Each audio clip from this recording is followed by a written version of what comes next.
Unlike most artists, I didn't know very early on in my childhood that I wanted to be a makeup artist when I got older. At the time, in my teenage years, in my early 20s, I was very into my academics. I attended college, and it wasn't until I graduated and started working full-time as a teacher that I discovered that I wanted to pursue makeup artistry as a career. I took a summer off, and I said, hey, you know what, let me go ahead and try my creative abilities and see what I can do with that and just expand on that, and that's what I did.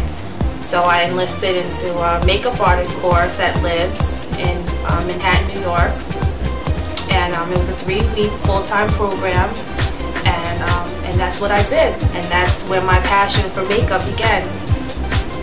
Right now I'm currently a freelance artist, so I work independently on my own. I find work through, I use things such as Craigslist, Model Mayhem, and just word of mouth from friends or people that know that I do makeup. Right now my clientele list is just everyday women like myself when they want to look special for occasions like weddings and parties and black tie affairs, proms, things of that nature. And then I also work with people in the fashion industry that are just starting out like myself, photographers, stylists, hairstylists.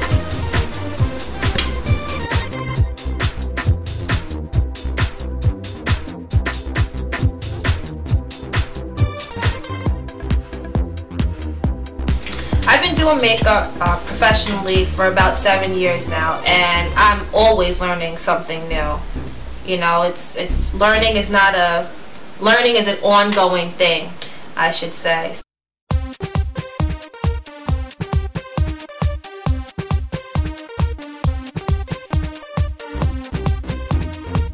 There's so many opportunities for growth. If you're a member of Mac Pro, they too offer courses with bridal makeup, drag queen makeup, airbrush, everything that you can think of. And then there's also workshops. I attended, this was last year, I attended a workshop with celebrity makeup artist Sam Fine, and I happened to just come across that ad in the paper. So there's plenty of opportunities for growth. Oh, when I leave my clients, I always like to make sure that they're 100% happy with the job that I've done on them. And you also want to make sure that you leave your updated contact information, so that way when they're looking for you, you know, to be made up for their next event, let's say, that they're able to find you. Some things that I would recommend to someone as far as obtaining a good rapport with your clients, so that way they call you back because they like to work with you, I would definitely say is reliability. Being reliable is very important. You know, they have to feel that this person is going to show up on time and be there at this specific location and not have any worries behind that. And a professional attitude. People don't want to work with someone that just, you know, doesn't carry themselves in a professional manner. Being easy to work with. That's another thing. No one wants to work with somebody who's difficult and just, you know, makes the whole mood and the whole atmosphere miserable. Some of the makeup artists that I look up to that inspire me go all the way from high-profile celebrity makeup artists like Pat McGrath. She does a lot of the couture and avant-garde runway shows for the big designers.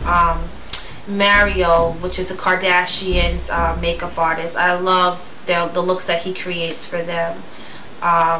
Here I have Scott Barnes. Well, he does a lot of celebrities, and this book can be purchased at Barnes & Noble's, Amazon, any bookstore, and it's called About Face.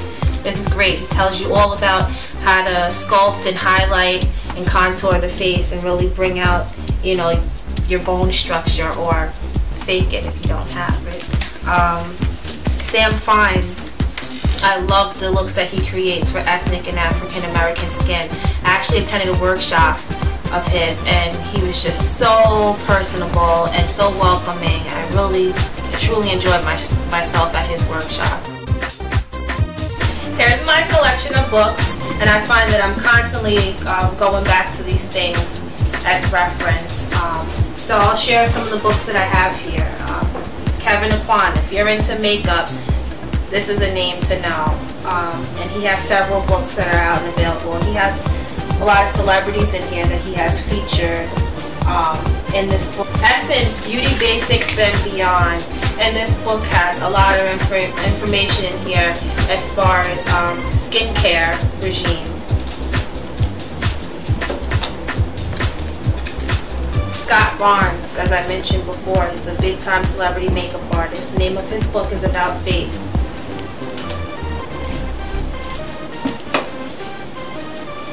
Makeup Makeovers by Robert Jones. Here he has everyday women, like myself, all ethnicities, Asian, white, African American,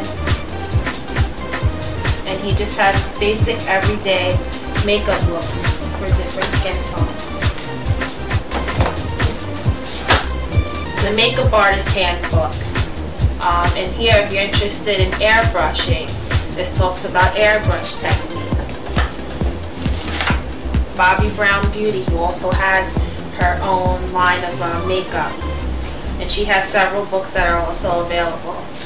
This is the Ultimate Beauty Resource, Bobbi Brown Beauty. And here, the Professional Makeup Artist Handbook. It's huge and it's loaded with tons of information here. A good book to have as reference. It talks about techniques from everyday beauty to contouring and highlighting to fantasy makeup, special effects, anything that you can think of. It's in this book, and it's a great investment. It's pricey. I think I paid about $350 for it, but it's definitely well worth it. And if you're thinking about being self-taught and teaching yourself, this is a good resource to have. And then I have back here just your everyday women's magazine, Glamour, W, beautiful editorial spreads. And these things too, I look at as inspiration and I use as a reference on the different makeup trends and things of that sort, makeup for different skin tones. So, there you go. Interested in seeing some of my work or contacting me, I can be found at www.thollymakeup.com. That's THOLLY makeup.com. Thank you.